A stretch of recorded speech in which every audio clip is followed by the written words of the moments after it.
अस्सलाम वालेकुम बेटा।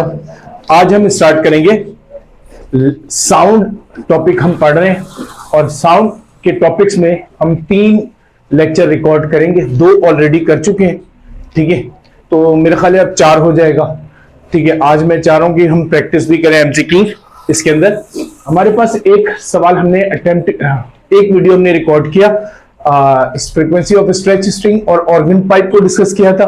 देन हमने नेक्स्ट क्लास में डिस्कस किया है कि speed of sound in air by Newton's formula and Laplace correction. And now आज हम पढ़ेंगे मेरे बेटे characteristics of sound. Characteristics of sound basically हम देखा जाए तो हमारे जो बुक है नहीं, जिससे हम फिजिक्स पढ़ के आए उसके अंदर मौजूद नहीं, लेकिन एनईडी उससे सवाल बहुत सारे पूछती। ठीक है, we will do practice something as well. ठीक है, तो आज हम पढ़ेंगे कैरेक्टरिस्टिक्स ऑफ साउंड और उससे रिलेटेड करेंगे मेरे बेटा एमसीक्यूज। एंड देन हम वेव के जो हम टॉपिक्स पढ़ चुके हैं उसके रिलेटेड भी एमसीक्यूज आज करेंगे। तो हम कैरेक्टरिस्टिक्स ऑफ साउंड के बाद हम पास पेपर अटेम्प्ट करेंगे। आइए, तो कैरेक्टरिस्टिक्स ऑफ साउंड, ठीक है मेरे बेटा। तो कैरेक्टरिस्टिक्स ऑफ साउंड ये बंद कर दीजिए। आप लोग गर्मी क्यों लग रही है 16 डिग्री में भी?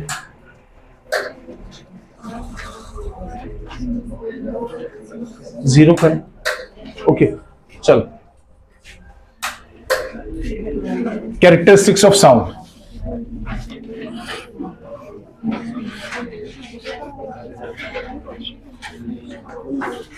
बेटा वो बंद कर दो, क्या नाम है, गेट। ठीक है, एसी की इतनी ताकत नहीं। ओके, कैरेक्टरिस्टिक्स ऑफ साउंड मेरे बेटा। कैरेक्टरिस्टिक्स ऑफ साउंड बेसिकली हम बात करें तो इसके जरिए हम डिफरेंशिएट करते हैं बिटवीन दी साउंड्स। ठीक है, तो डिफरेंट साउंड्स के दरमियान जो डिफरेंशिएट किया जाता है वो कैरेक्टरिस्टिक्स, उसकी कैरेक्टरिस्टिक्स के जरिए किया जाता है मेरे बेटा। कैरेक्टरिस्टिक्स में हमारे पास 3 बेसिक कैरेक्टरिस्टिक्स है साउंड की। ठीक है, तो which is one is loudness. ठीक है मेरे बेटा, लाउडनेस। दूसरा हमारे पास है मेरे बेटा पिच, और तीसरा हमारे पास है क्वालिटी और टिम्बर।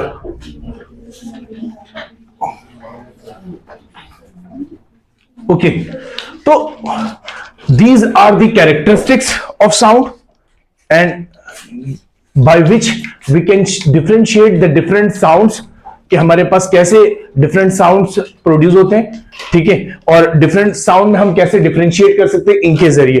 तो मेरा बेटा we can differentiate between the 2 sounds by, कैसे मेरे बेटा, कैरेक्टरिस्टिक्स। ठीक है, जैसे मेरे बेटा बहुत सारे साउंड है, आइए हम पहले डिस्कस करेंगे।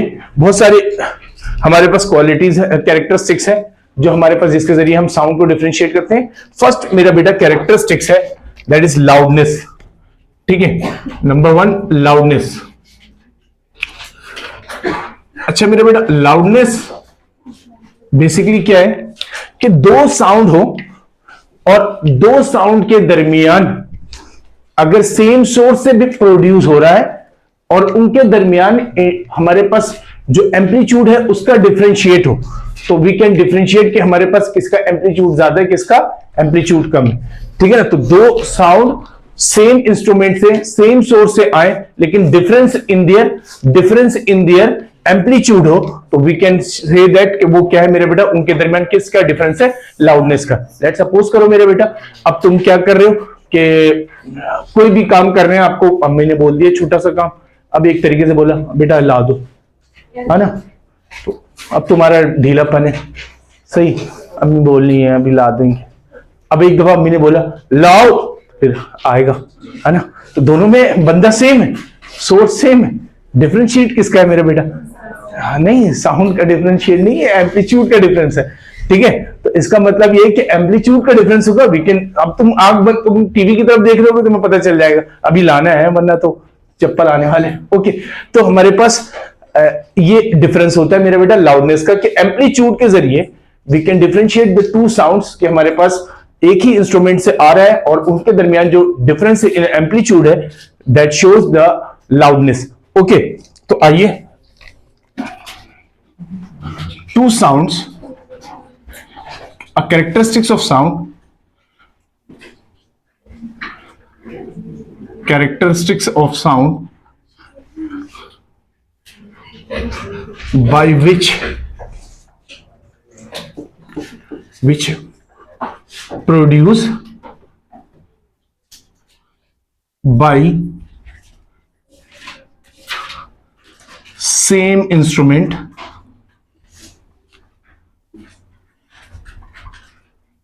but difference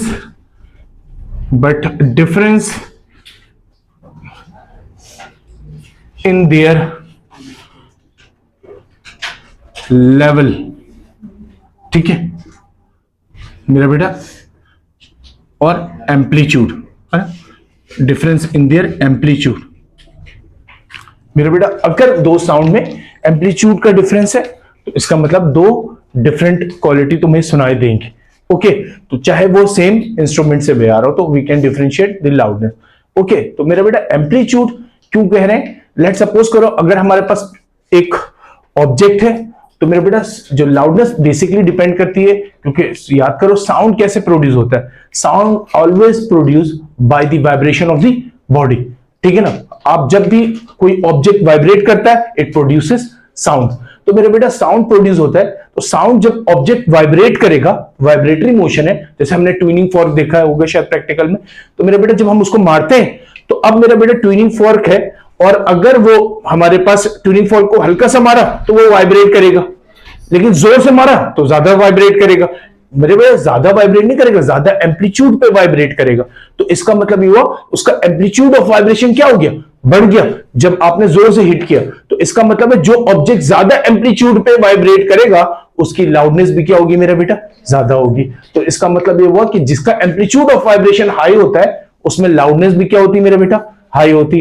तो याद रखें जब कोई ऑब्जेक्ट हाई एम्पलीट्यूड पे वाइब्रेट करेगा उसकी लाउडनेस भी क्या होगी, हाई होगी। तो मेरा बेटा पहला तो हमारे पास इसका मतलब है कि लाउडनेस कुछ चीजों पे डिपेंड करता है, उस पे मेरे बेटा एम्पलीट्यूड है ना, एम्पलीट्यूड ऑफ वाइब्रेटिंग बॉडी। ठीक है, तो एम्पलीट्यूड ऑफ वाइब्रेटिंग बॉडी। ठीक है, तो higher the amplitude of vibration, ठीक है, higher the amplitude of vibration then higher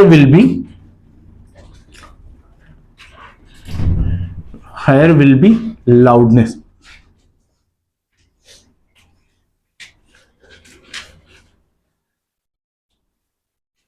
सही, एम्पलीट्यूड ऑफ वाइब्रेशन जैसे ही बढ़ेगा ऑब्जेक्ट का तो हमारे पास लाउडनेस भी क्या हो जाएगी मेरा बेटा, बढ़ जाएगी। अब अगर हम लाउडनेस को देखें तो हम लाउडनेस मेरा बेटा अगर एम्पलीट्यूड ऑफ वाइब्रेशन से देखें तो ये डायरेक्टली प्रोपोर्शनल, बेसिकली एनर्जी क्या हो रही है, जैसे लाउडनेस बढ़ेगी तो एनर्जी बढ़ जाएगी। तो एम्पलीट्यूड ऑफ वाइब्रेशन से डायरेक्टली प्रोपोर्शनल तो होता है लेकिन स्क्वायर टाइम्स, क्या मेरा बेटा, स्क्वायर टाइम्स। इसका मतलब क्या है, अगर तो एम्पलीट्यूड ऑफ वाइब्रेशन 2 टाइम्स बढ़ी तो लाउडनेस कितने गुना बढ़ जाएगा मेरा बेटा, 4 टाइम्स।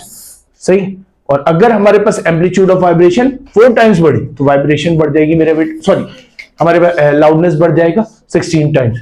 तो मेरे बेटा स्क्वायर ऑफ दी क्या होता है, एम्पलीट्यूड ऑफ वाइब्रेशन। तो जो ऑब्जेक्ट जितना ज्यादा वाइब्रेट करेगा उसकी लाउडनेस भी क्या होगी, ज्यादा होगी। बेसिकली जब एम्पलीट्यूड को हम देखते हैं ग्राफ में मेरा बेटा, तो आप अगर कभी ग्राफ बना के देखेंगे, कोई वेव का ग्राफ देखें तो how can be differentiate sir, कि लाउडनेस को कैसे डिफरेंशिएट करें। तो मेरा बेटा एक वेव बन रहा है, ये हमारे पास है, ठीक है, एक वेव है, उसके आगे दूसरा वेव बना लिया हमने, ठीक है, उसके आगे सेम साइड में दूसरा वेव बना लिया। अब मेरा बेटा हमारे पास इन दोनों में अगर मैं ऐसे बना लूं वेव, ठीक है, अब दोनों सेम डिस्टेंस में, लेकिन मेरा बेटा एक की देखिए हाइट, इसकी हाइट देखिए मेरा बेटा, ठीक है। अब ये मेरा बेटा डिस्टेंस, एम्पलीट्यूड क्या होता है, डिस्टेंस फ्रॉम मीन पोजीशन। तो मेरा बेटा एम्पलीट्यूड अगर हमारे पास क्या है, जिसका ज्यादा है, तो मेरा बेटा उसकी लाउडनेस भी क्या होगी, ज्यादा हो, ठीक है। तो एम्पलीट्यूड ये मेरा बेटा इक्विलिब्रियम या मीन पोजीशन, ठीक है, इक्विलिब्रियम पोजीशन से जितना डिस्टेंस ज्यादा उसका एम्पलीट्यूड भी ज्यादा। तो इसके एम्पलीट्यूड क्या है, कम है, तो इसकी लाउडनेस भी क्या होगी, कम हो गए। तो दो वेव बनाया, लेकिन जिसकी एम्पलीट्यूड कम उसमें लाउडनेस भी कम हो। ठीक है, तो इसका मतलब ये हुआ कि जो हमारे पास जो लेवल्स होते हैं, डिफरेंस इन देयर लेवल्स होते हैं साउंड में, वो बेसिकली आपको बताते हैं क्या मेरे बेटा, लाउडनेस को। क्लियर है एक बात? ओके, हमारे पास दो तीन चीजें और हैं, उसको हम डिफरेंट कर लेते हैं। हमारे पास लाउडनेस एक और चीज पे डिपेंड करता है मेरा बेटा, distance from the source. Distance from the source मेरे बेटा, जैसे जैसे डिस्टेंस आप दूर जाते जाएंगे सोर्स से, लाउडनेस क्या होती है, कम होती जाएगी। जैसे करीब आ रहे, अब मेरी आवाज ज्यादा होगी ना, अब जैसे दूर जाएंगे तो मेरे बेटा करीब वालों को ज्यादा तेज आवाज आ रही और दूर वालों को कम आवाज आ रही। तो इसका मतलब है लाउडनेस क्या है, डिफरेंट है। ठीक है, दोनों के लिए। तो मेरे बेटा लाउडनेस अगर हम फाइंड करें तो लाउडनेस हमारे पास डिस्टेंस फ्रॉम द सोर्स से डिपेंड करता है। डिस्टेंस फ्रॉम द सोर्स, ठीक है, अगर हमारे okay, distance from the source, तो डिस्टेंस फ्रॉम द सोर्स मेरे बेटे लाउडनेस कम होती जाती है जैसे जैसे डिस्टेंस क्या हो जाएगा मेरे बेटा, बढ़ता जाएगा। ठीक है, तो जैसे जैसे दूर होता जाएगा लाउडनेस क्या होती चलेगी, कम होते चले जाएगी। तो मेरे बेटे लाउडनेस जो है वो बेसिकली एक, हाँ भाई, सब्जेक्टिव क्वांटिटी है। लाउडनेस एक सब्जेक्टिव क्वांटिटी है। इट वेरीज मेरे बेटा पर्सन टू पर्सन, सब्जेक्टिव। ठीक है, सब्जेक्टिव क्वांटिटी। ठीक है, व्हाट इज मीन बाय मेरे बेटा सब्जेक्टिव क्वांटिटी? लाउडनेस है, कभी आप, अभी रमजान चल रहा तो नाच सुन लेते हैं। ओके, तो हमारे पास अगर आप घर पे नाच सुन रहे हैं, ठीक है, और आपने एक आवाज तेज की हुई है, तो हो सकता है आपको नॉर्मल लग रहा हो, ठीक है, लेकिन किसी और को मेरा बेटा, ठीक है, उस साउंड, उसकी जो लाउडनेस है वो ज्यादा लग रही हो। तो इसका मतलब यह है कि कोई बोल रहा हो बहुत ऊंची आवाज है, किसी को लग रहा हो नहीं बहुत सही है। तो इस मीन कि डिफरेंट लोग डिफरेंट हमारे पास जो साउंड है वो लेवल को ऑब्जर्व करते हैं, वो बोलते हैं भाई उसके लिए लाउडनेस ज्यादा है, किसी के लिए लाउडनेस कम है। वो डिपेंड करता है पर्सन टू पर्सन। तो इसीलिए जो चीज पर्सन टू पर्सन डिपेंड करता है मेरा बेटा, उनको आप बोलते हैं सब्जेक्टिव क्वांटिटी। कौन सी क्वांटिटी? Subjective quantity. तो मेरा बेटा सब्जेक्टिव क्वांटिटी, तो लाउडनेस वेरी कर सकता है, कोई ऊंचा सुनता है, कोई, ठीक है, ओके, सही। तो हमारे पास हाँ, loudness varies person to person. अच्छा, लेकिन लाउडनेस को जब हम मेजर करने जाते हैं इन सम वैल्यूज, तो मेरे बेटा लाउडनेस को बेसिकली मेजर किया जाता है डेसिबल में। किसमें मेजर किया जाता है? Loudness measured in decibel. ठीक है, डेसिबल, ठीक है, डेसिबल इस तरह लिखते हैं, जब भी यूनिट में लिखते हैं तो DB, decibel. Okay, loudness measure in decibel. Okay, तो मेरे बेटा लाउडनेस मेजर इन डेसिबल जब मेजर किया जाए तो मेरे बेटा सबसे स्मॉलेस्ट साउंड मेरा बेटा कहता है पिन ड्रॉप। ठीक है ना, फेंट साउंड, स्मॉलेस्ट साउंड। तो फेंट साउंड हमारे पास है, ठीक है मेरे बेटा, सबसे स्मॉलेस्ट साउंड हमारे पास हम कहते हैं कि जो डेसिबल में होता है वो पिन ड्रॉप होता है। जब पिन गिरे तो मेरे बेटा क्या साउंड नहीं होगा, लेकिन उसको हम कंसीडर करते हैं फिजिक्स में 0 डेसिबल। कितना कंसीडर करते हैं? 0 डेसिबल। ठीक है, तो पिन गिरा, ठीक है, तो आवाज तो होगी, लेकिन मेरे बेटा आवाज की जो एम्पलीट्यूड है, ये लाउडनेस है, उसको कहा जाता है ये सबसे मिनिमम है, इससे मिनिमम साउंड नहीं हो सकती, इसीलिए उसको क्या लेते हैं? 0 सेट किया हुआ। ठीक है, तो 0 सेट किया हुआ, तो इसका मतलब है लाउडनेस बढ़ती जाती है डिफरेंट। तो मेरा बेटा अगर लेट सपोज कोई विस्परिंग कर रहे हैं, ठीक है, और ठीक है, तो हमारे पास उस केस में लाउडनेस मतलब कानों में बोल रहे हैं, है ना, तो हमारे पास एक दूसरे को, है ना, बोलना नहीं चाहिए। ओके, चलो 30 डेसिबल, तो उसकी जो डेसिबल की वैल्यू होती है वो 30 डेसिबल होती है। ठीक है, लेकिन बास लोगों की मेरे बेटा वेरी भी कर जाता है, ऐसा नहीं वैल्यू ये मतलब फिक्स है। ठीक है, ये हमारे पास फिजिक्स के टर्म में कहा जाता है कि अगर इतने हमारे पास डेसिबल में बोल रहा है तो वो मतलब फुसफुस कर रहा है। ओके, और अगर हमारे पास इससे ऊपर होगा तो चेंज हो जाएगा वैल्यू। तो मेरे बेटा हमारे पास विस्परिंग इतने डेसिबल में होता है, ओके, तो अब हमारे पास अगर लेट सपोज कुछ होता है कि अब आप सुनने गए, उसके कान करीब ले गए, उसने बोला ऐसा, ठीक है, कि पता चलो सबने भी सुन लिया और आपको कान लाने की जरूरत नहीं, तो इट वेरीज, ठीक है, that's why it's a subjective quantity, बंदे से बंदा भी डिपेंड करता है। ओके, लेट्स है ना, तो हमारे पास लेट सपोज कोई नॉर्मल कन्वर्सेशन होते हैं, नॉर्मल कन्वर्सेशन होते हैं, तो कन्वर्सेशन में जब हम बोलते हैं तो ठीक है, जो नॉर्मली बात कर रहे हैं, ठीक है, तो वो 50 डेसिबल के बराबर होता है, ठीक है, 50 डेसिबल के बराबर होता है, ठीक है, लेकिन ये भी वेरी करता है मेरा बेटा, है ना, पर्सन टू पर्सन, है ना। अगर लेट सपोज हमारे सजीशान जब बात करते हैं तो फिर वो नीचे बैठे होते हैं घर के नीचे, तो मैं ऊपर बैठा हूं तो मुझे आवाज आ रही होती, क्या बात चल रही, ओके, तो वो पर्सन टू पर्सन, वो 10 में तो नहीं हो, 50 में तो नहीं होता होगा, खैर, ओके, तो 50 डेसिबल में नहीं होता, ओके, तो डेसिबल ये भी मेरा बेटा वेरी कर सकता है, लेकिन जो वैल्यू फिजिक्स कंसीडर करती है वो कितना होता है, 50 डेसिबल।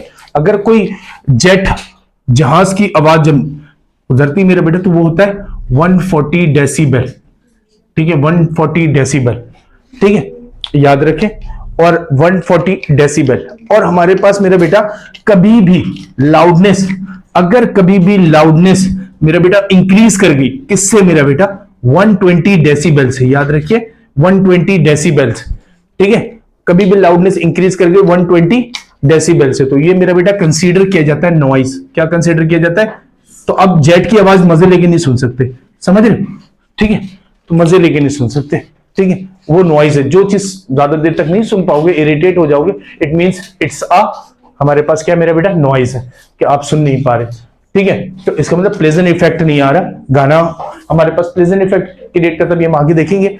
ओके, तो लाउडनेस मेरा बेटा अगर 120 डेसिबल से ज्यादा हो गया किसी साउंड का, तो वो मेरा बेटा किस में आ जाता है, नॉइज में कंसिडर होता है। ओके, ठीक है, तो that is a measured in decibel. लेकिन मसला ये है मेरा बेटा, लाउडनेस को जब मेजर करते हैं तो लाउडनेस बेसिकली एक सब्जेक्टिव क्वांटिटी है ना, और पर्सन टू पर्सन वेरी भी कर जाता है, लेकिन फिजिक्स ऐसी बात को नहीं मानती। फिजिक्स बोलती भाई जो भी बात करो एक माने तो दूसरा भी माने, ठीक है ना, यानी कि हमारे पास एक के लिए वो वैल्यू हो तो दूसरे के लिए भी सेम वैल्यू हो, यानी कि एक के लिए नॉइस हो तो दूसरे के लिए भी नॉइस हो। ओके, तो मेरा बेटा अब हमारे पास उसके लिए जब हम मेजर करते हैं लाउडनेस को, तो हम मेरा बेटा इंटेंसिटी लेवल फाइंड करते हैं, इंटेंसिटी, ठीक है, व्हाट इज इंटेंसिटी, इंटेंसिटी, ठीक है, intensity, what is intensity. Intensity मेरा बेटा बेसिकली अगर हम बात करें साउंड में, तो हमारे पास क्या होता है कि अगर हम बात करें, लेट सपोज करो ये हमारे पास ये एक साउंड प्रोड्यूस कर रहा है, ठीक है, कोई इंस्ट्रूमेंट कोई साउंड प्रोड्यूस कर रहा है, और मेरा बेटा इसमें एनर्जी, जितना एनर्जी एक यूनिट एरिया बना दिया, क्या बना दिया, यूनिट एरिया का मतलब मेरा बेटा 1 मीटर स्क्वायर का एरिया ले लिया।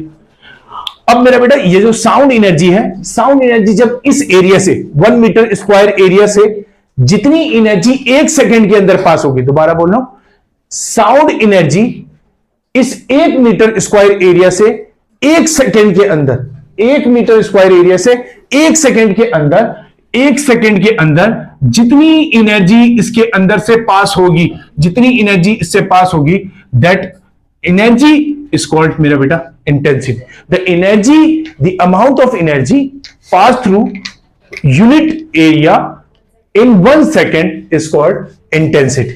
Okay, तो मेरे बेटा intensity लिख लें, the amount of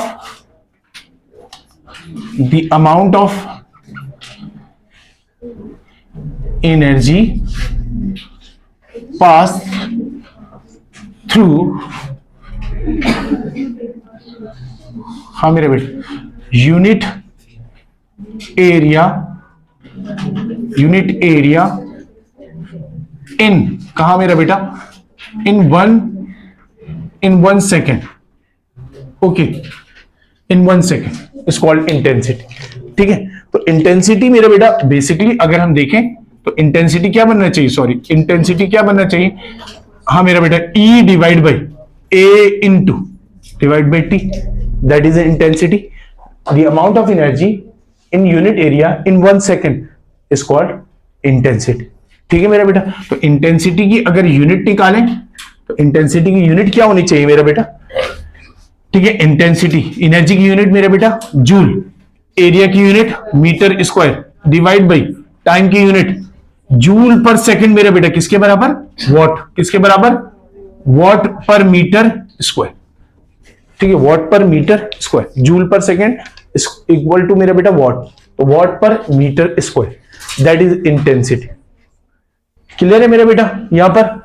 तो इंटेंसिटी मेरे बेटा, इंटेंसिटी, अब एनर्जी जो है ना वो सबके लिए ये एक ऑब्जेक्टिव क्वांटिटी है, ऑब्जेक्टिव क्वांटिटी है, जितना एनर्जी मैं मेजर करूंगा उतना आप भी मेजर करें, ठीक है। अच्छा, डेसिबल भी मेरा बेटा ऑब्जेक्टिव क्वांटिटी है, डेसिबल में एक यूनिट में है ना, तो सबके लिए क्या रहेगा मेरा बेटा, सेम रहेगा, वैल्यू जब मेजर करोगे वो सेम रहेगा। इंटेंसिटी जब मेजर करोगे तो सबके लिए कैसा रहेगा, सेम रहेगा, सबके लिए वैल्यू कैसी मेरा बेटा, सेम। ओके, जब भी हम इंटेंसिटी को, डेसिबल को इंटेंसिटी में कन्वर्ट करते हैं, वैसे हमारे पास ये मैं आपको बता चुका हूं मेरा बेटा, तो हमारे पास एक फॉर्मूला है दैट इज इक्वल टू, अगर हमारे पास डेसिबल में हमें कन्वर्ट करना है तो मेरा बेटा ये हमारे पास फॉर्मूला होता है 10 log into intensity divide by intensity, initial intensity. अच्छा मेरे बेटा, that is called relative intensity. क्या कहलाया जाता है, रिलेटिव इंटेंसिटी। रिलेटिव इंटेंसिटी का मतलब क्या है मेरा बेटा, जब भी ये इंटेंसिटी दी जाएगी इन टर्म्स ऑफ हमारे पास मेरा बेटा इंटेंसिटी, जो हमारे पास इनिशियल इंटेंसिटी है, या आप कह लें शुरू में जो इंटेंसिटी वो हमारे पास उस टर्म में दी जाएगी। लेट्स सपोज पेपर में कभी बोल दे हमारे पास कि जो आई की वैल्यू है ना वो 10 की पावर इनके रिलेटिव दिया जाता है, तो हमारे पास इन टर्म ऑफ मेरा बेटा लेट्स सपोज 10 की पावर 4 आई नॉट, ठीक है ना। तो अब मेरा बेटा मैं जब इसके अंदर पुट करूंगा इसको, तो आई नॉट से आई नॉट क्या हो जाएगा, तो मेरा बेटा क्या बचेगा 10 log, हाँ मेरा बेटा अंदर क्या बचा, आई नॉट से आई नॉट, या मैं लिख दूं आई नॉट से आई नॉट कैंसिल और डिवाइड बाय मेरा बेटा I naught, that is equal to मेरे बेटा, अब लॉग ले रहे हैं तो 10 की पावर कहां जाता है, नीचे आ जाता है, और log 10 किसके बराबर होता है 1 के, तो मेरे बेटा 10 मल्टीप्लाई बाई यहां पावर नीचे आ जाएगा 4, दैट इज इक्वल टू मेरा बेटा कितना हो गया 40। समझ रहे हो, तो that is the conversion of intensity and decibel. Okay, अभी हम देखेंगे सवाल भी इससे रिलेटेड आएगा। ओके, तो we can convert any value, intensity हमारे पास जब भी गिवन होगी, जो इंटेंसिटी गिवन होगी वो हमेशा इन टर्म ऑफ मेरा बेटा आई नॉट के टर्म में होगी, ठीक है। तो आप पुट करेंगे and we can find the we can convert intensity into decibel. Okay, clear है यहां तक, ठीक है मेरा बेटा। तो that is the loudness, loudness यहां पर कवर हुआ। तो मेरा बेटा हमने सीखा लाउडनेस में ये सारी बातें, इनमें से एमसीक्यूज पूछे जाएंगे। अभी हम देखते हैं पास पेपर के एमसीक्यूज कुछ। ओके, तो हाँ, अब हम आते हैं मेरा बेटा नेक्स्ट कैरेक्टरिस्टिक्स। हमने 3 कैरेक्टरिस्टिक्स की बात की थी, एक था मेरा बेटा लाउडनेस, दूसरा था हमारे पास पिच, ठीक है। तो आइए हम बात करेंगे अब मेरे बेटा पिच के बारे में। ओके,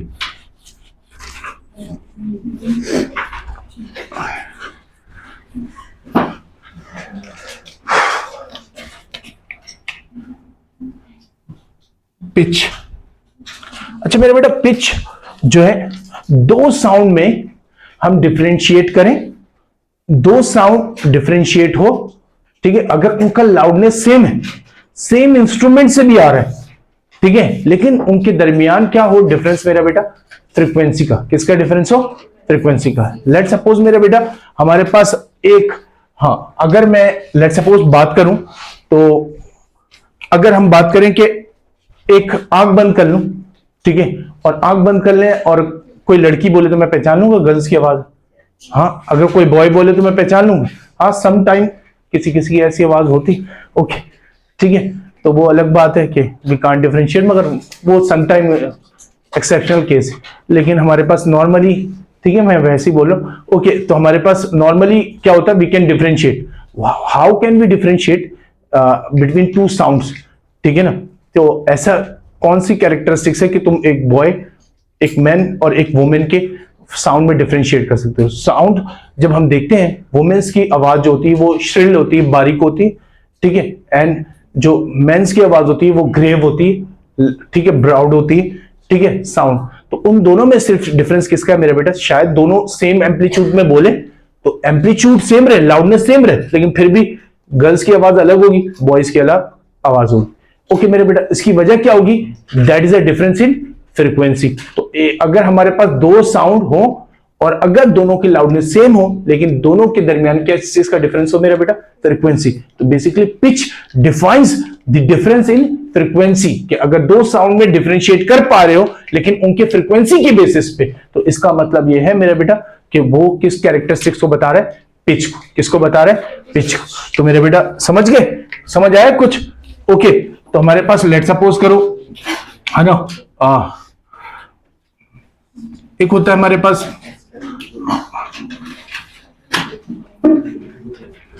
मैन की आवाज ग्रेव होती है और वुमेन श्रिल साउंड, ठीक है। इसी तरह हमारे पास क्या ले लें, हमारे पास बारीक, दोनों में दो साउंड में कोई इंस्ट्रूमेंट ले ले हमारे पास। वैसे तो इंस्ट्रूमेंट में वैसे ही और कोई और कैरेक्टरिस्टिक्स भी होता है, लेकिन हम साउंड में ले लें, बहुत सारे आवाज हैं जैसे काऊ, है ना, और बर्ड्स, ठीक है। तो अगर लाउडनेस सेम भी कर दे तो मेरा बेटा दोनों के दरमियान में किस चीज का डिफरेंस होगा? फ्रीक्वेंसी का। तो इसका मतलब ये हुआ कि हमारे पास बहुत सारी चीजें हैं। अब ढोल है ना, तो आवाज होगा डुम डुम डुम, ठीक है। पायल किसी ने पहना हुआ है या दैट इज द डिफरेंस, ठीक है। तो इसका मतलब बारीक आवाज आ रही है, डिफरेंस किसका है मेरा बेटा? फ्रीक्वेंसी का। समझ रहे हो? सबके समझ पा रहे हो कि डिफरेंस कैसे करते हैं? तो उन सब में लाउडनेस हो सकती है सेम हो जाए, लेकिन मेरा बेटा क्या होगा? दोनों में क्या फर्क आएगा? फ्रीक्वेंसी का। यू कैन फाइंड कि तुम जितना तेज बजा लो तुम्हें पता चल जाएगा ये किसकी आवाज है, because of their frequency. Okay, ठीक है। Characteristics of sound,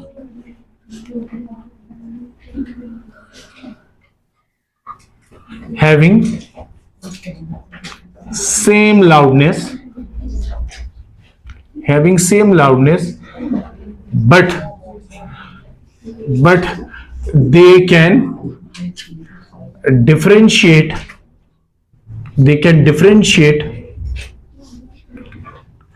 by their क्या मेरा बेटा? by their frequency, ठीक है, फ्रीक्वेंसी। ओके, अब मेरा बेटा लेट सपोज करो हमारे पास अगर हम वेव बनाते हैं, वेव के फॉर्म में देखते हैं, एक तरफ हम यहां पर बना लें इस तरीके से वेव को, ठीक है, और यहां पर टाइम आ गया, यहां पर डिस्टेंस ले लिया हमने, वेव बना लेते हैं। दो वेव में अगर हम देखें तो क्या फर्क होगा अगर वो पिच का डिफरेंशिएट है दोनों के दरमियान? टाइम मेरा बेटा या डिस्टेंस ले लिए, यहां पर पॉजिटिव और यहां पर नेगेटिव। ओके, वेव जब चलेगा तो पॉजिटिव और नेगेटिव के साथ चलेगा मेरा बेटा। लेट सपोज करो एक वेव है, ठीक है मेरा बेटा, that is a wave.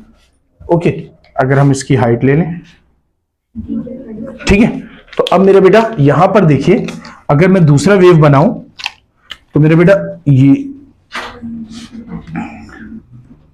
Okay, तो अब मेरे बेटे दोनों की हाइट देखिए कैसी है ना, ये देखिए यहां पर ये दोनों का एम्पलीट्यूड कैसा रहा?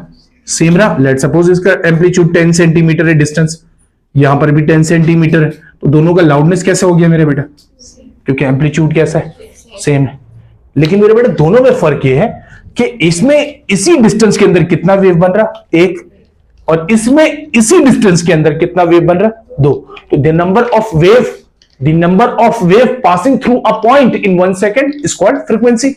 किसी पॉइंट से अगर मैंने इस पॉइंट को लिया था तो यहां से 1 सेकेंड के अंदर एक वेव भागा, इस पॉइंट से जब मैंने खड़े होकर देखा तो 1 सेकेंड के अंदर 2 वेव भागा, तो इसकी फ्रीक्वेंसी कितनी है? इसकी फ्रीक्वेंसी कितनी है? तो इसका मतलब है इन दोनों में किस चीज का डिफरेंस है? लाउडनेस, एम्पलीट्यूड दोनों का सेम, लेकिन दोनों के दरमियान किस चीज का डिफरेंस मेरा बच्चा? फ्रीक्वेंसी का। तो number of wave passing through a point is called frequency. Clear? तो मेरे बेटा that is the difference between frequency. तो इन दोनों के दरमियान किस चीज का डिफरेंस है? फ्रीक्वेंसी का। तो इसी को कहते हैं मेरे बेटा पिच, ठीक है। तो यही हमारे पास पिच है जो हमारे पास डिफरेंशिएट करता है दो साउंड। ओके, क्लियर है? क्लियर है?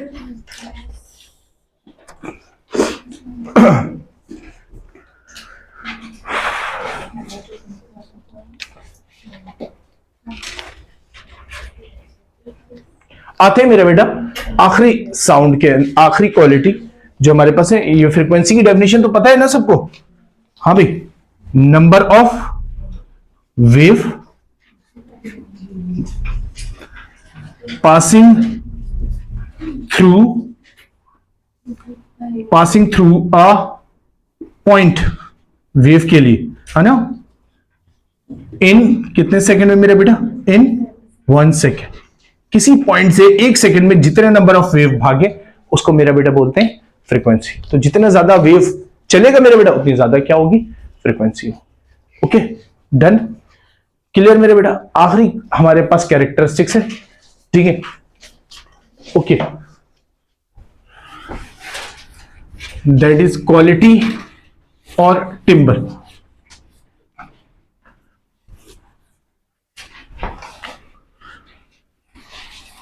अब मेरे बेटा दो साउंड हो, उनकी लाउडनेस भी सेम हो जाए, उनकी पिच भी सेम हो जाए, ठीक है, उसकी फ्रीक्वेंसी भी सेम हो जाए, तो फ्रीक्वेंसी सेम हो गई।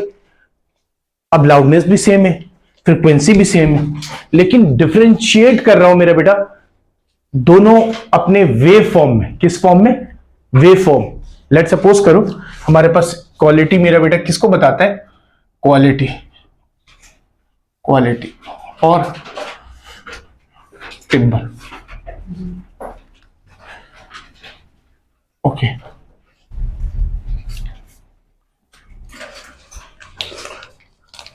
characteristics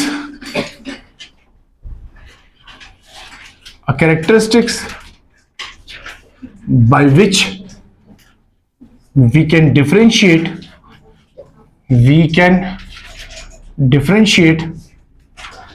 between two sound having, हाँ मेरे बेटे, having same loudness भी same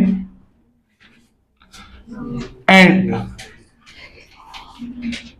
same frequency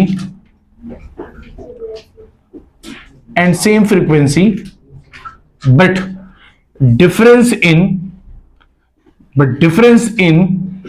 their waveform। सही, दोनों के दरमियान वेवफॉर्म। कैसे मेरे बेटा? बहुत सारे इंस्ट्रूमेंट है, उनके इंस्ट्रूमेंट में बहुत सारे इंस्ट्रूमेंट है, उनमें हमारे पास मेरे बेटा लेट सपोज करो अगर हम देखें तो हमारे पास बहुत सारे इंस्ट्रूमेंट है जिनकी फ्रीक्वेंसी भी सेम हो, लाउडनेस भी सेम हो, लेकिन मेरे बेटा दोनों में फर्क हो जाएगा। लेट सपोज करो हमारे पास एक पियानो है, ठीक है ना। अब पियानो की आवाज और मेरे बेटा अगर गिटार की आवाज है, ठीक है ना, तो दोनों को डिफरेंशिएट कर लोगे आंख बंद करके, पियानो बज रहा है या गिटार बज रहा है, ठीक है ना। क्यों मेरे बेटा? दोनों के दरमियान क्या फर्क होगा? दोनों के दरमियान मेरा बेटा फर्क इसका होता है वेवफॉर्म का। वेवफॉर्म क्या होता है आइए देखते हैं मेरे बेटा। दो वेव अगर लेट सपोज करो ये डिस्टेंस मैंने सेम लिया, लेट सपोज करो डिस्टेंस सेम लिया, तो इसका मतलब ये हुआ मैंने मेरे बेटा इस तरह बना लिया, एक वेव सिंपल बना लिया जैसे हम बना रहे थे, दैट इज वन वेव, ठीक है। अब मेरा बेटा अगर मेरे पास ये डिस्टेंस है, ये टाइम है, मैंने ये ले लिया मेरे बेटा यहां पर इस तरीके से, लेकिन अगर लेट सपोज एक वॉयलिन है, ठीक है ना, तो हमारे पास वॉयलिन सबने देखा है ना, हाँ सबने देखा है, नहीं देखा होगा तो देख लेना भाई घर जाके। ओके, तो हमारे पास वॉयलिन जो होता है एक मूवी थी शाहरुख खान की बड़ी, है ना, तो उसके अंदर वो रोज बजाता रहता था। ओके चलो, तो हमारे पास अगर उसकी वेव को देखो तो मेरा बेटा ये हमारे पास ऐसे आता है, देन ठीक है ये, तो मेरे बेटा अब देखो दोनों में वेव कितने बने मेरे बेटा? एक। दोनों में कितना वेव बना? तो फ्रीक्वेंसी सेम रही मेरे बेटा। हाइट दोनों की कैसी है? लाउडनेस भी सेम है, लेकिन दोनों का वेव फॉर्म कैसा है? डिफरेंट। तो मेरे बेटा इसका मतलब है different instrument different sound produce करते हैं because of their wave form. तो हमारे पास जो बहुत सारे साउंड्स को हम डिफरेंशिएट कर सकते हैं जिनकी फ्रीक्वेंसी सेम हो, लाउडनेस सेम हो, लेकिन उनको फिर भी डिफरेंशिएट किया जा सकता है कि किसकी आवाज है। तो इसका मतलब है उसमें क्या चीज का फर्क होता है मेरे बेटा? Wave form. ओके, तो हमारे पास ये एक कैरेक्टरिस्टिक्स था मेरे बेटा, है ना, तो इसको कहते हैं वेव फॉर्म। तो frequency same, amplitude sorry loudness same, हमारे पास किस चीज का डिफरेंस है मेरे बेटा? Wave form. ओके, अगर हम चाहें तो बहुत सारे चीजें देख सकते हैं इसके अंदर, जैसे वेव हम बना लें ग्राफ में। आप मुझे कुछ वेव के अंदर बताइए किसमें क्या फर्क है, किसमें क्या फर्क है। लेट सपोज करो एक सवाल ले लेते हैं, एक ग्राफ, 3 ग्राफ बनाते हैं। ओके, आप मुझे बताएंगे तीनों में क्या फर्क है, ठीक है?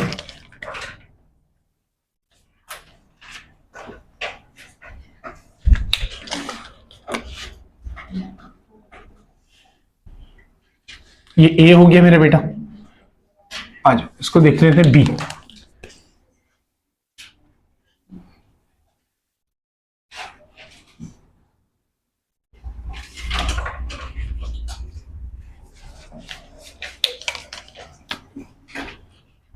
और तीसरा ग्राफ है मेरा बेटा ये सी।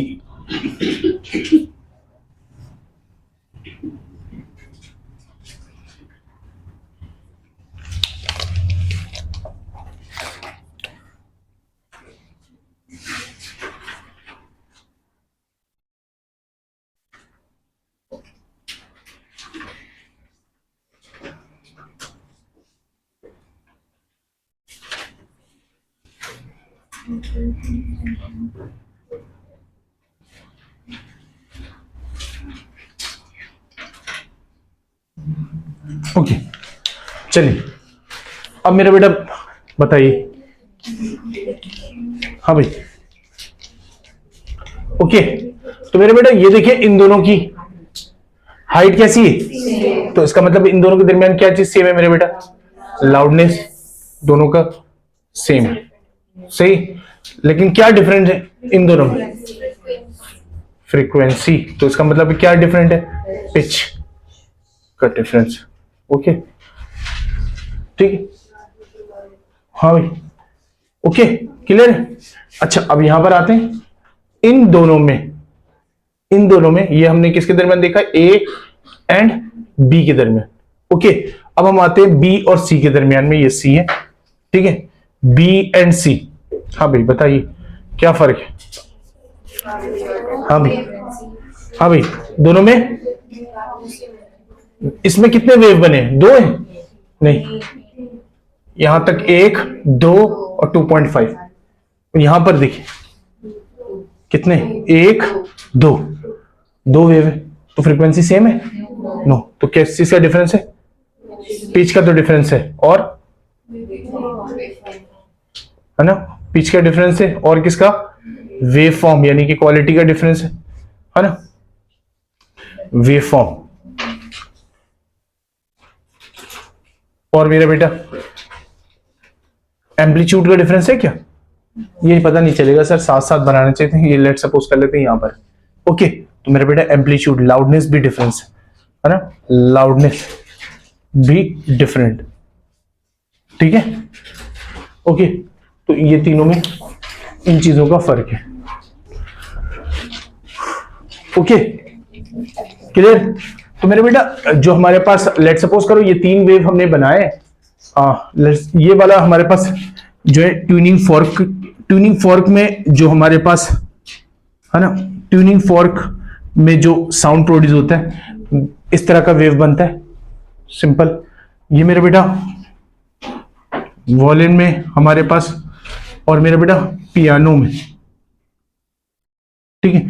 तो ये डिफरेंट तरह के वेव्स हैं, ठीक है। सबके साउंड को हम डिफरेंशिएट कर सकते हैं कि हमारे पास ट्यूनिंग फॉर्क की कौन सी आवाज है, वॉलिन की कौन सी आवाज है, और पियानो की कौन सी आवाज है। तो सब में क्या फर्क है मेरे बेटा?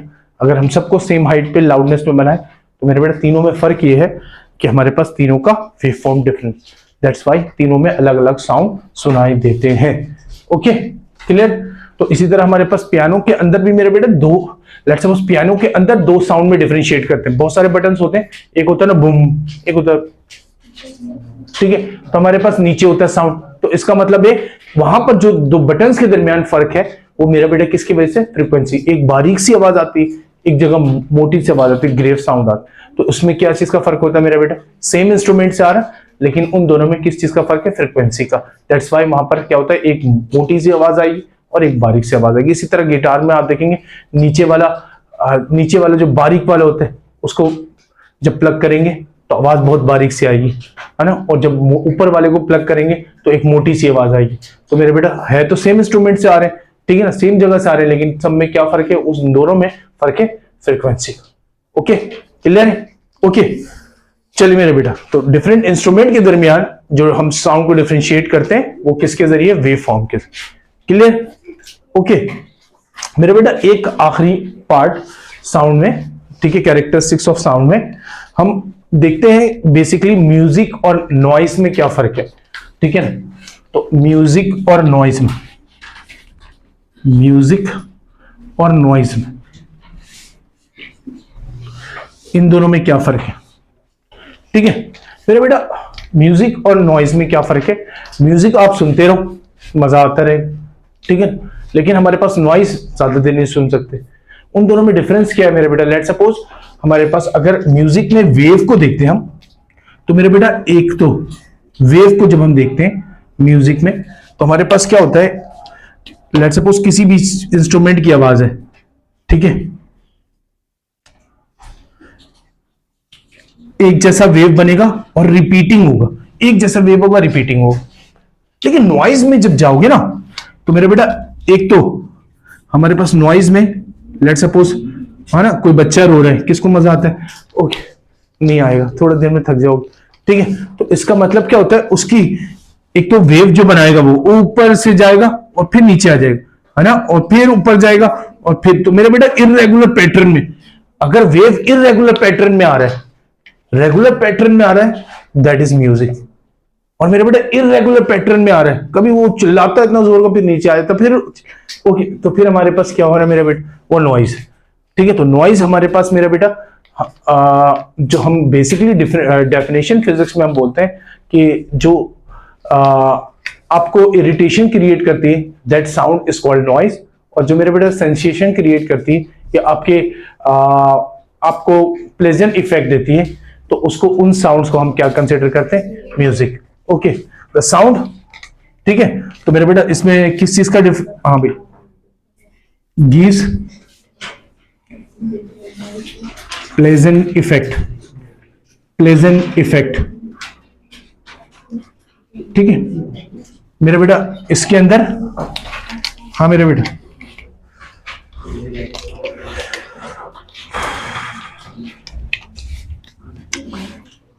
और जो प्लेजेंट इफेक्ट ना दे, दैट इज कॉल्ड नॉइज।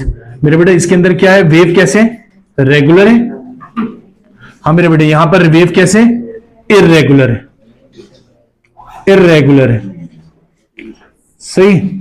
यहां पर मेरा बेटा हाँ वेव पीरियोडिक होता है। व्हाट इज पीरियोडिक, किसी कोई बताएगा मुझे, व्हाट इज पीरियोडिक? हाँ मेरा बेटा, व्हाट इज पीरियोडिक? हाँ भाई, यहां पर क्या हार्श इफेक्ट आता है ना, हार्श इफेक्ट आता है साउंड की वजह से।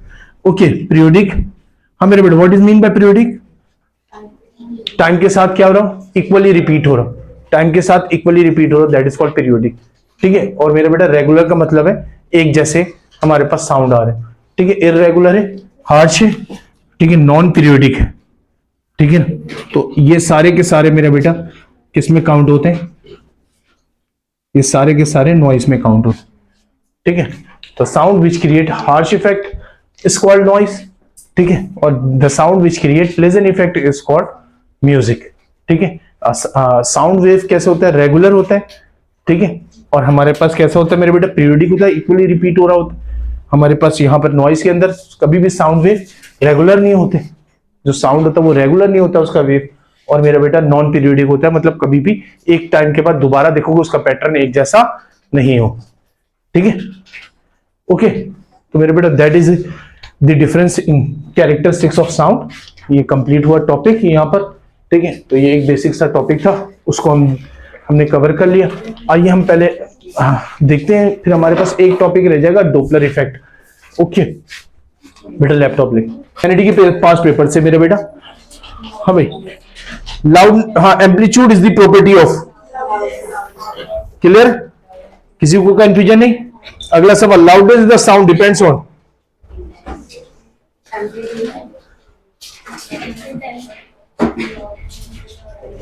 इंटेंसिटी, है ना, इंटेंसिटी। और अभी हमने लाउडनेस को कन्वर्जन देखा था ना डेसिबल। ओके, अगला, हाँ मेरा बेटा, the relative intensity of the sound of a jet is 10 की पावर 23, 10 की पावर 23 नहीं है, 10 की पावर 13 है, ठीक है, 13 है।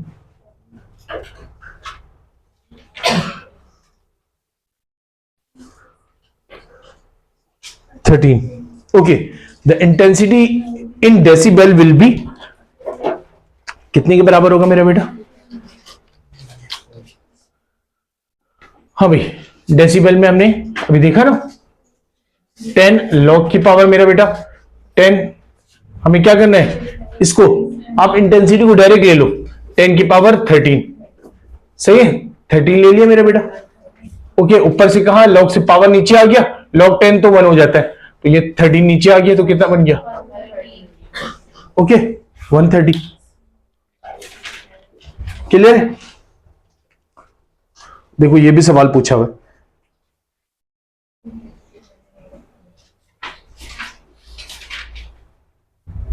हाँ भाई, क्वेश्चन नंबर 4, कन्वर्सेशन में कितनी डेसिबल होती?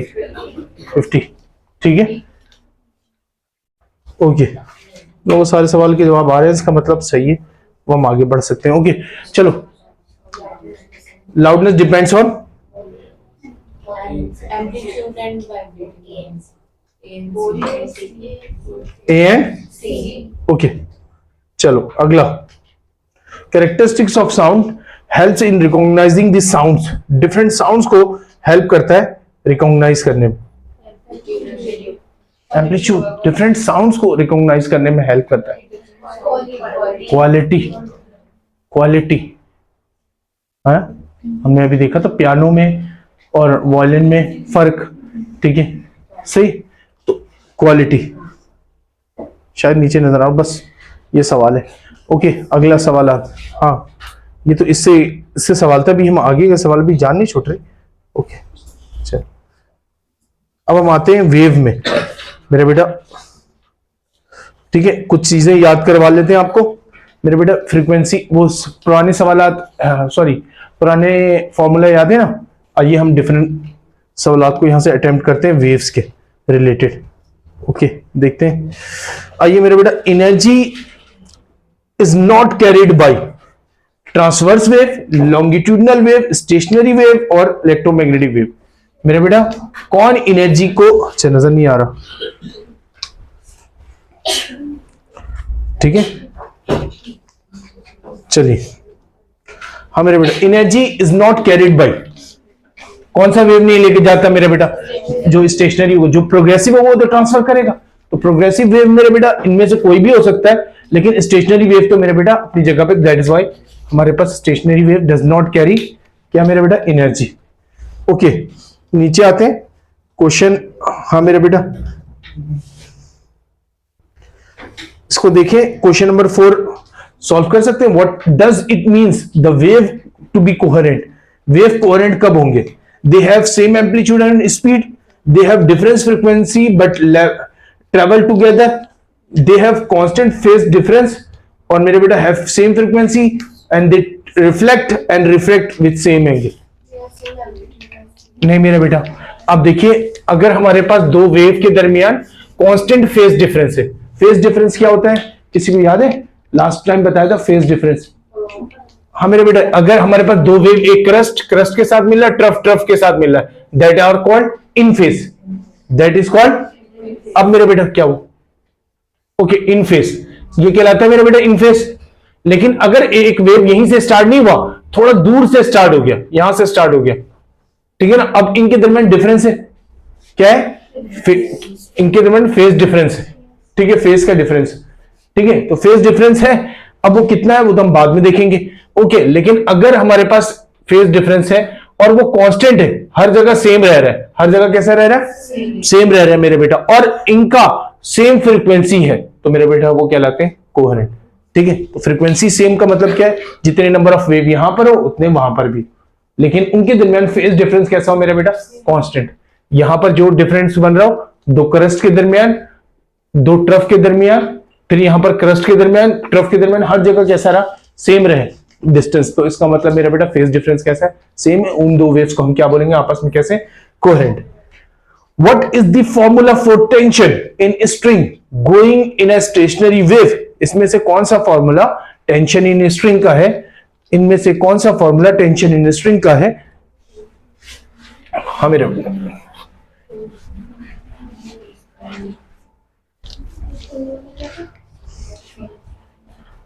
और बड़ा कर ले।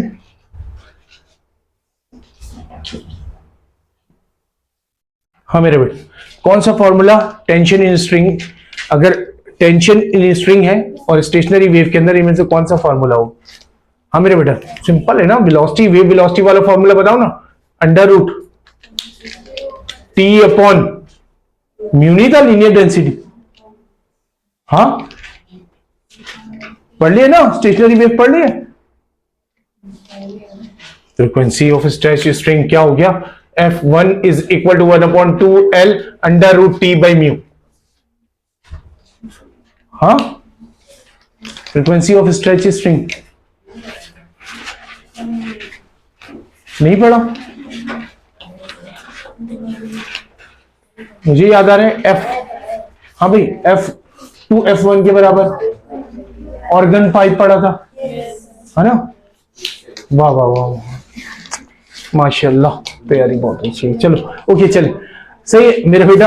हाँ, यहां पर अगर हम फॉर्मूला देखें, वेलोसिटी टेंशन पे डिपेंड करता है और लीनियर डेंसिटी पे, सही मेरे बेटा। तो अगर रूट खत्म, टेंशन के लिए फॉर्मूला निकालना है तो मेरे बेटा रूट खत्म करना पड़ेगा। तो क्या बना, v² is equal to T by mu, और t इज इक्वल टू मेरे बेटा mu into v²। That is your formula, option number C. Okay, distance between two nodes याद करो, ये भी बताया था। टू नोड्स और एंटी नोड्स के दरमियान सब पढ़ा है, सही, सब मैं करूंगा पेपर में। Okay, half wave lambda, two nodes, दो नोड्स के दरमियान या एंटी नोड्स के दरमियान जो होता है वो हाफ वेव होता है। नोड्स और एंटी नोड्स के दरमियान λ/4 हो। ओके, क्लियर है? तो अभी दो नोड्स के दरमियान या एंटी नोड्स के दरमियान बोला, तो मेरा बेटा ये होगा। क्लियर है? अगले सवाल में आए। अच्छा मेरा बेटा कहता है इनमें, ओके,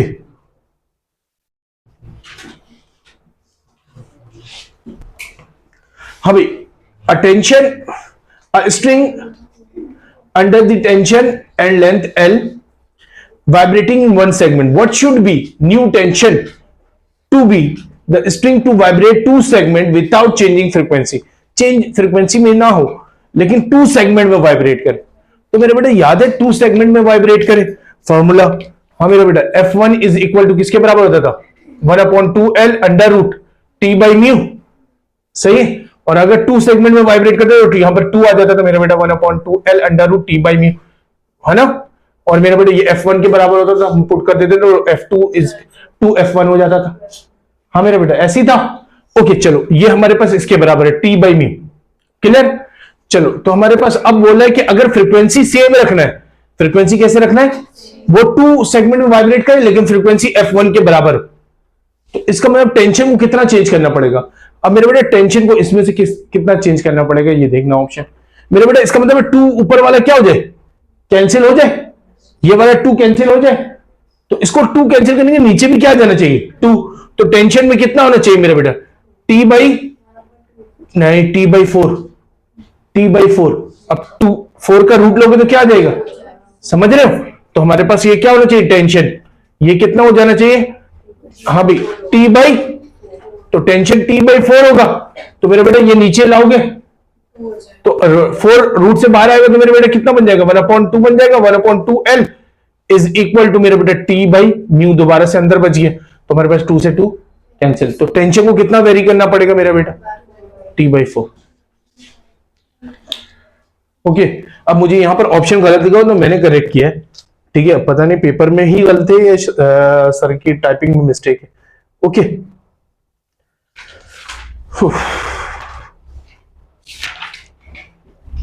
ये सवाल है मेरे बेटा, क्वेश्चन नंबर 9। आइए, string vibrates under tension T। पढ़ू क्वेश्चन नंबर 9, कर लिया सबने। ये सॉल्व कर लो आराम से, याद रखना। ठीक है, अगर टेंशन को कम करोगे, कितना मेरे बेटा, 4 गुना कम करोगे तो फ्रीक्वेंसी 2 गुना कम होगी। टेंशन को 4 गुना बढ़ाओगे तो फ्रीक्वेंसी 2 गुना बढ़ेगी, क्योंकि किसमें मेरा बेटा, अंडर रूट में। ठीक है, अंडर रूट में।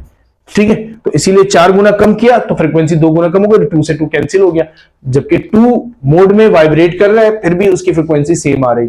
ओके, चलिए मेरे बेटा question number 9, a string vibrates under tension T, what should be the new length of the string to make it vibrate in 2 segments? ठीक है ना, if its original vibrating segment was, मेरा बेटा कितना है, 10 सेंटीमीटर।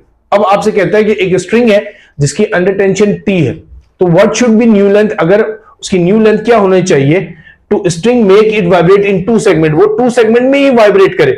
ठीक है ना, और उसकी फ्रीक्वेंसी टेंशन सेम रहे, तो बताइए उसकी लेंथ कितनी होनी चाहिए। समझ पा रहे मेरी बात? तो दोनों की फ्रीक्वेंसी सेम रहे। ठीक है, दोनों की फ्रीक्वेंसी कैसी रहे, सेम रहे। तो आप बताइए कि वहां पर वो कितने कितने से, अगर 2 सेगमेंट में वाइब्रेट कर रहा है तो अब उसकी लेंथ कितनी होनी चाहिए, जबकि ओरिजिनल लेंथ कितनी थी, 10 सेंटीमीटर। ओरिजिनल लेंथ कितनी थी, 10 सेंटीमीटर। अब कह रहे हैं, ओके आपको समझाते हैं। मेरा बेटा लेट सपोज ये वाइब्रेटिंग स्ट्रिंग है, यहां पर था मेरा बेटा, उसकी ओरिजिनल लेंथ थी 10 सेंटीमीटर, सही। ओके, अब 2 सेगमेंट में वाइब्रेट कर रहा है, इसका मतलब है मेरा बेटा 2 लूप्स बनेंगे, ऐसी 2 लूप्स बनेंगे। तो बोल रहा है यहां पर लेंथ कितनी होनी चाहिए, L2 कितनी होनी चाहिए, जब दोनों की टेंशन की वैल्यू कितनी है, T के बराबर। टेंशन की वैल्यू कितनी है, T के बराबर, तो लेंथ कितनी होनी चाहिए। अब मेरे बेटा नंबर ऑफ, याद कर लो, यहां से एक फॉर्मूला बना सकते हैं हम, यहां पर फॉर्मूला बना सकते हैं। देखो F1 is equal to N into, हाँ मेरा बेटा F1 नहीं था, sorry Fn is equal to, है ना, यही था ना मेरा बेटा। अगर मैं इसको ऐसे लिख लूं तो इसको ओपन कर दूं तो 1/2L इंटू टेंशन, और मेरा बेटा लीनियर डेंसिटी कांस्टेंट है तो हम L और N को रिलेट कर रहे हैं। ठीक है ना, 1/2 को रहने देते हैं, T इंटू हमारे पास न्यू है, ये हमारे पास F1 है, लेट सपोज Fn है, तो मेरा बेटा Fn है ना। अब हमारे पास लेट सपोज एक दफा N1 is equal to L1 और मेरे बेटा N2 डिवाइड बाई L2, दोनों में हमारे पास किस चीज का फर्क है, नंबर ऑफ लूप्स का। एक में कितने, हाँ मेरे बेटा एक में सिंगल लूप में वाइब्रेट कर रहा है और दूसरे में 2 सेगमेंट्स में वाइब्रेट कर रहा है। ठीक है ना, 2 सेगमेंट्स में वाइब्रेट कर रहा है। तो अब हमारे पास पहले में कितनी लेंथ थी, बाद में कितनी होगी, तो मेरे बेटा ये कितना बोला, number of loops divide by 10। यहां पर मेरे बेटा N2 is equal to 2 L2 मेरा बेटा इधर गया, L2 is equal to 2 multiply by 10 which is equal to मेरा बेटा 20 सेंटीमीटर। ओके, तो नंबर ऑफ लूप्स को जब रिलेट कर रहा हूं ना लेंथ के साथ, you can relate this form. किसके, नंबर ऑफ लूप्स, लेकिन इसमें फर्क नहीं पड़ेगा ना, फ्रीक्वेंसी सेम आ जाएगी।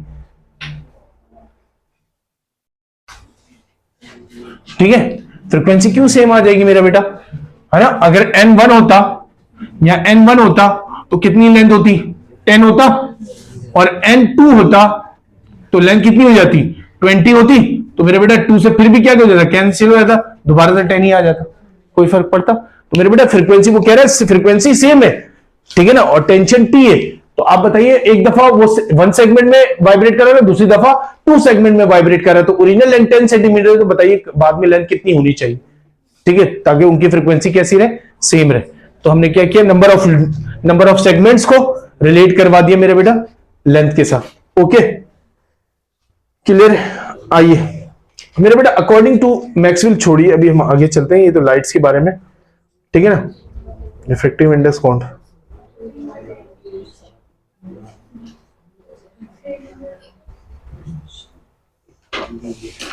कह रहा है क्वेश्चन नंबर 16 देखते हैं। A string of length L, tension T, fixed at both end has frequency F। To double the frequency the tension should be, frequency को डबल करना है, टेंशन को कितना बढ़ाना पड़ेगा, 4 टाइम्स बढ़ाना पड़ेगा, तो 4T होगा मेरा बेटा, ऑप्शन नंबर बी। ओके, अगला सवाल मेरा बेटा, to increase the length of the string 2 times without changing frequency. हाँ भाई, अगर चेंज नहीं करे फ्रीक्वेंसी को और लेंथ बढ़ा दे, कितना मेरे बेटा? 2 टाइम्स। बताइए टेंशन कितना? हाँ भाई, टेंशन कितना करना पड़ेगा? अच्छा, तुम लोगों को नजर नहीं आ रहा? पूरा बोलो तो। मैं तो अपने पास लैपटॉप से पढ़ रहा हूं। ओके चलिए,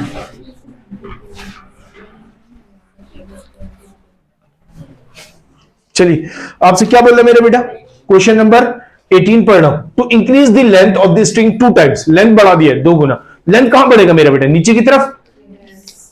अगर लेंथ बढ़ा दी मेरे बेटा, देखो फ्रीक्वेंसी में थोड़ा सा अक्ल से काम लेंगे, ठीक है ना? कम करते हैं मगर कभी कभार कर लेते हैं। ओके चलो, तो मेरे बेटा लेंथ कहां है? नीचे। अगर 2 टाइम्स बढ़ाओगे फ्रीक्वेंसी क्या हो जाएगा? कितना गुना कम हो जाएगा? 2 गुना। लेकिन कह रहे हैं फ्रीक्वेंसी कैसी रहे? सेम रहे, तो टेंशन कितना बढ़ाना पड़ेगा मेरा बेटा? तो नीचे 2 टाइम्स बढ़ रहा है, ऊपर भी क्या जाना है? 2 आ जाने चाहिए, लेकिन किसके जरिए लाना है? टेंशन के जरिए। तो मेरे बेटा टेंशन कहां है? ऊपर। और मेरे बेटा अंडर रूट के अंदर है, 2 को बाहर लाना है, तो कितना करना पड़ेगा? 40 करना पड़ेगा। समझ रहे हो? तो 1 अपॉन ये 2L हो जाएगा ना, 2L। तो मेरे बेटा टेंशन को 4 टाइम्स करोगे, 40 डिवाइड बाई म्यू, तो ये बाहर आएगा 2 मेरा बेटा। सही है, 1 upon 2L into 2 divide by T into mu. सही मेरे बेटा, 2 से 2 कैंसिल। ओके, 40 ऑप्शन सही है।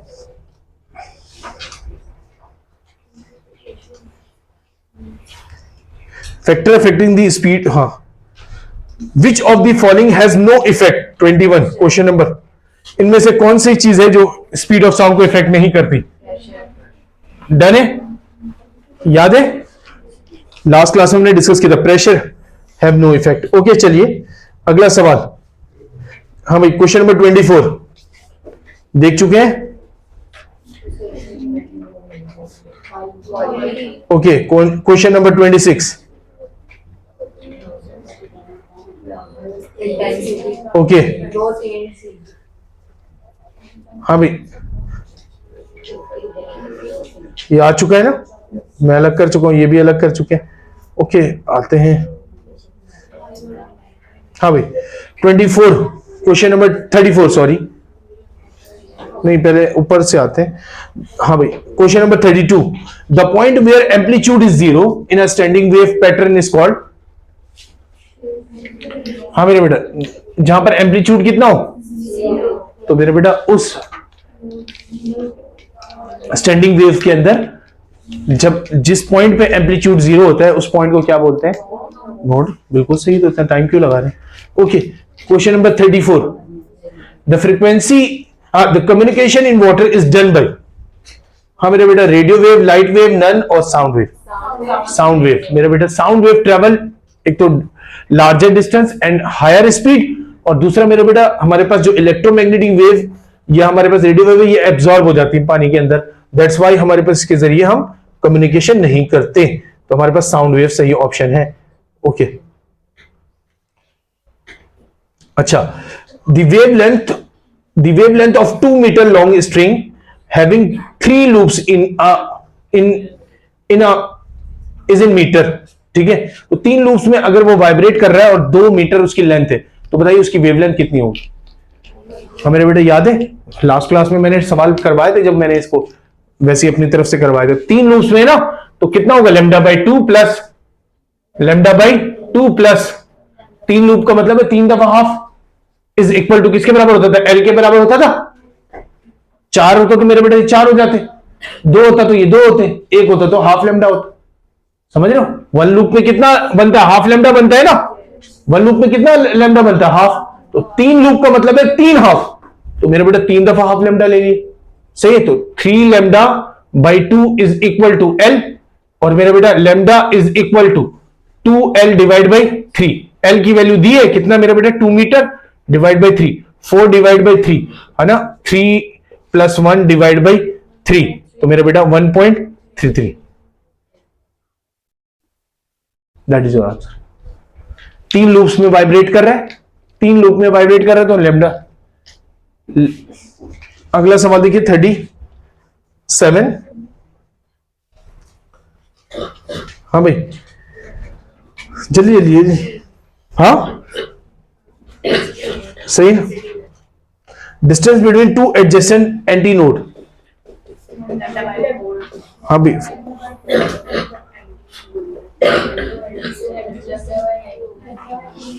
लेमडा बाई दो एंटी नोड्स के दरमियान पूल है, सिंपल सी बात है, लेमडा बाई 2 इतना टाइम लगा रहे हो मेरे बेटा।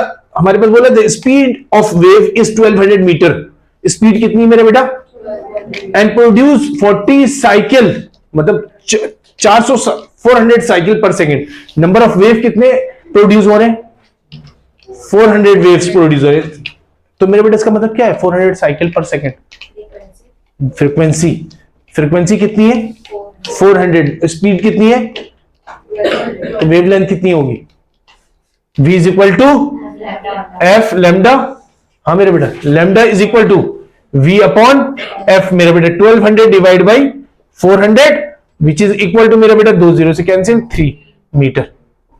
ओके, साफ कर दूं, ओके चलो साफ कर दो।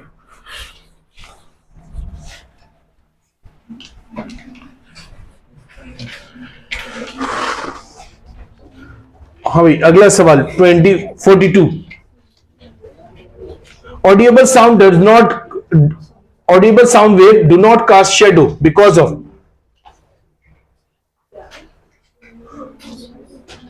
ऑडिएबल वेव्स शेडो नहीं बनाते,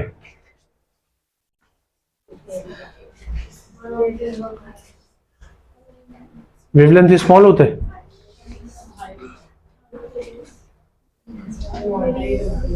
हाँ हाँ लार्ज वेवलेंथ। हाँ भाई अगला सवाल ये वाला देखिए 43, क्या बोला है 43, the characteristics of sound by which sound of exactly same pitch and loudness, same loudness और पिच है but coming from another source, दो डिफरेंट सोर्स से आ रहे हैं, क्या कहेंगे इसको, क्या कहेंगे, हाँ क्वालिटी कहेंगे मेरे बेटा। सेम लाउडनेस भी और पिच भी बोल दिया तो मेरे बेटा, और दो इंस्ट्रूमेंट, दो डिफरेंट इंस्ट्रूमेंट से आ रहे हैं, तो दो डिफरेंट सेम इंस्ट्रूमेंट से आने में हम फर्क कर सकते हैं, है ना। आइए मेरे बेटा नेक्स्ट सवाल, sound wave always, okay done, longitudinal.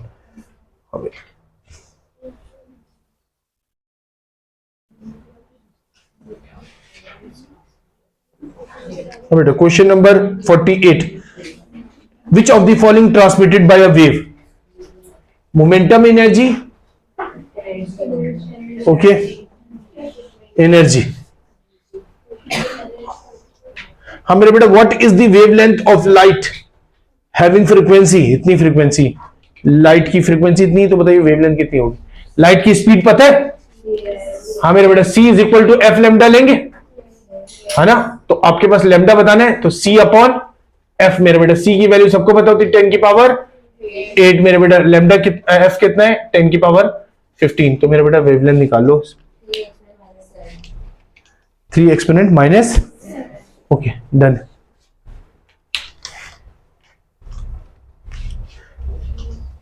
हाँ भाई question number 50, the speed of sound does, the speed of sound does not depends on, okay, two waves of frequency superimpose each other in opposite direction is called, हाँ भाई दो wave हो, अगर हमारे पास दो wave हो, हाँ मेरा बेटा सेम फ्रीक्वेंसी को लेकिन अपोजिट इन डायरेक्शन हो, क्या बनाएंगे, स्टैंडिंग वेव बनाएंगे, ओके चलिए। Sound wave, speed of sound traveling through air does not depends on, दोबारा आ रहा बार बार, okay. 54, acoustic deal with the branch of light, heat, sound और tidal energy,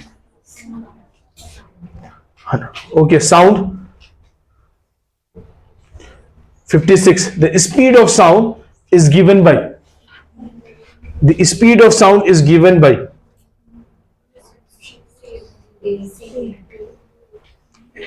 इसमें से मिस्टेक लग रहा है, टाइपिंग ये वाला होना चाहिए था, हमने निकाला था ना under root p upon sigma, ठीक है, Newton's formula for the speed of sound, Laplace correction में सिग्मा गैमा आ गया था, gamma into rho, gamma into p divide by rho, हाँ भाई 57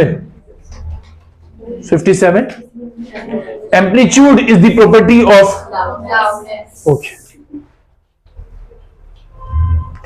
साउंड इनमें से 60 sound travel faster in solid always है ना ओके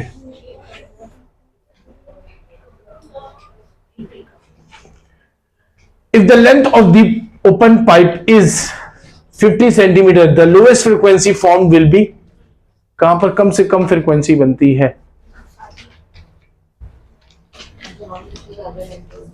मेरा बेटा F1 फंडामेंटल फ्रीक्वेंसी होता है उसके बाद बढ़ता जाता है F2 इज इक्वल टू है ना ओके तो F1 अब वैल्यू अगर नहीं लिखी तो मैं समझ sound wave produced due to superposition of two waves moving in अच्छा standing wave are produced due to superposition of two waves moving in opposite direction हाँ बेटा the wave speed of transfer in term of lambda and t time period के term में देखा जाए तो इनमें से स्पीड ऑफ वेव का फॉर्मूला क्या होगा v इज इक्वल टू किसके बराबर होता है एफ लैम्डा तो मेरा बेटा एफ किसके बराबर 1/टाइम पीरियड नहीं होता तो लैम्डा अपॉन टी ठीक है तो ऑप्शन नंबर कौन सा सही है समझ रहे हो तो एफ इज इक्वल टू मेरा बेटा 1/टी होता है ना 1/टी आ गई क्लियर चलिए हाँ भाई a coherent source has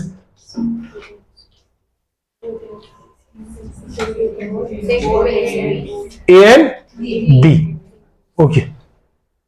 A branch will deal with the production, propagation and properties of sound wave is called acoustic. ठीक है लाइट चल लाइट के बारे में बात नहीं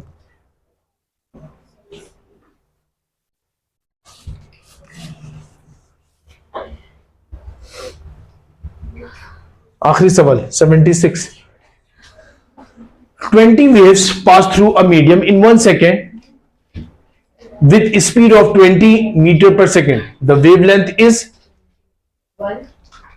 कितनी होनी चाहिए नंबर ऑफ मेरा बेटा कितनी वेव पास हो रहे हैं तो फ्रीक्वेंसी भी कितनी हो गई 20 number of wave pass in 1 second is called frequency मेरा बेटा 20 हर्ट्ज हो गया स्पीड भी कितना बोला है 20 मीटर पर सेकेंड तो आपसे बोला वेवलेंथ बताइए तो v अपॉन f मेरा बेटा दोनों 20 डिवाइड बाई 20 तो मेरा बेटा आंसर आया 1 मीटर ओके क्लियर है ठीक है तो सारे सवाल यहां से अटेम्प्ट हो गए आइए हम अब अटेम्प्ट करेंगे एमटी गेट अब मेरी क्लास 1 घंटे की हुई है हमने स्टार्ट नहीं किया 15 मिनट पहले किया तुम लोग बड़ा याद करते हो चलो मिलते मेरे बेटा नेक्स्ट क्लास